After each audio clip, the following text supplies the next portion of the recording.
नमस्कार, दृष्टि आईएएस की टू द पॉइंट प्रोग्राम में आपका स्वागत है। आज का टॉपिक है सुर्खियों में मिशन कर्मयोगी।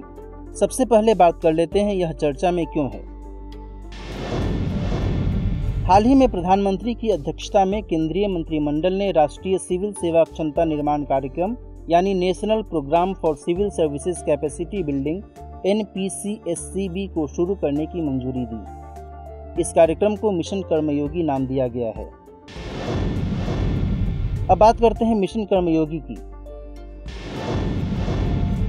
सिविल सेवा क्षमता निर्माण के लिए यह एक नई राष्ट्रीय संरचना है। इसका लक्ष्य भारतीय सिविल सेवकों को रचनात्मक, सृजनात्मक, विचारशील, नवाचारी, प्रोफेशनल, प्रगतिशील, पारदर्शी और टेक्नोलॉजी में सक्षम बनाते हुए भविष्य के लिए तैयार करना है।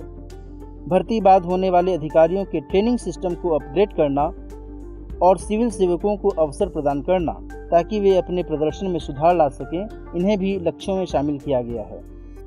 इस कार्यक्रम की डिलीवरी के लिए इंटीग्रेटेड गवर्नमेंट ऑनलाइन ट्रेनिंग यानी IGOT कर्मयोगी प्लेटफॉर्म स्थापित किया जाएगा। यह प्लेटफॉर्म अधिकारियों की क्षमताओं को बढ़ाने के लिए व्यापक और अत्याधुनिक संरचना उपलब्ध कराएगा। इस प्लेटफॉर्म पर पुनरीक्षित यानी क्यूरेटेड डिजिटल ई-लर्निंग मटेरियल उपलब्ध रहेगा। इसके तहत लगभग 46 लाख केंद्रीय कर्मचारियों को कवर करने के लिए वर्ष 2020-2021 से लेकर 2024-25 तक 5 वर्षों की अवधि के दौरान 510.86 करोड़ रुपए की धनराशि का व्यय किया जाएगा। मिशन की मुख्य विशेषताओं की बात करें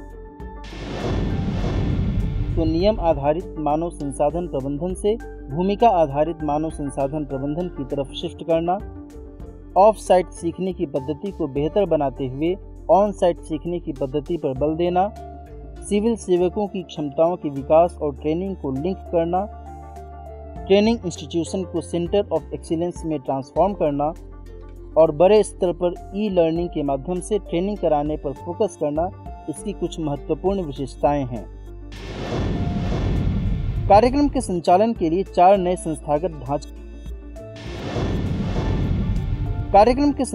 लिए 4 नए संस्थागत ढांचा की बात की गई है। इनमें शामिल हैं प्रधानमंत्री की सार्वजनिक मानव संसाधन परिषद, क्षमता निर्माण आयोग यानी कैपेसिटी बिल्डिंग कमीशन, ऑनलाइन प्रशिक्षण के लिए टेक्नोलॉजिकल प्लेटफॉर्म और डिजिटल परिसंपत्तियों के स्वामित्व एवं संचालन के लिए स्पेशल पर्पस व्हीकल और समन्वयन इकाई यानी कोऑर्डिनेशन यूनिट। प्रधानमंत्री की सार्वजनिक मानव संसाधन परिषद की बात करें, कर्मयोगी मिशन को संचालित यानी गवर्न करने वाला यह एक शीर्ष निकाय है। इसकी अध्यक्षता प्रधानमंत्री करेंगे। अन्य सदस्यों में राज्यों के मुख्यमंत्री, चयनित केंद्रीय मंत्री और विशेषज्ञ आदि शामिल हैं। इसके कार्यों में सिविल सर्विस क्षमता विकास योजना को मंजूरी देना एवं निगरानी करना शामिल है। क्षमता निर्माण आयोग की बात करें तो इसमें संबंधित क्षेत्र के एक्सपर्ट और ग्लोबल प्रोफेशनल शामिल होंगे। इसके कार्यों में वार्षिक क्षमता विकास योजनाओं का अनुमोदन करने में PM सार्वजनिक मानव संसाधन परिषद की सहायता करना और सरकार को मानव संसाधन के प्रबंधन और क्षमता विकास के क्षेत्रों में आवश्यक नीतिगत उपाय सुझाना शामिल है। SPV की बात करें तो कंपनी अधिनियम 2013 के अनुच्छेद 8 के तहत NPCSCB के लिए एक SPV बनाया जाएगा। यह एक गैर लाभकारी कंपनी होगा। IGOT कर्मयोगी प्लेटफॉर्म का स्वामित्व और प्रबंधन SPV द्वारा ही किया जाएगा। SPV ही भारत सरकार की ओर से सभी बौद्धिक संपदा अधिकारों का स्वामित्व रखेगा। यह कंटेंट और मार्केट प्लेस का निर्माण और संचालन करेगा।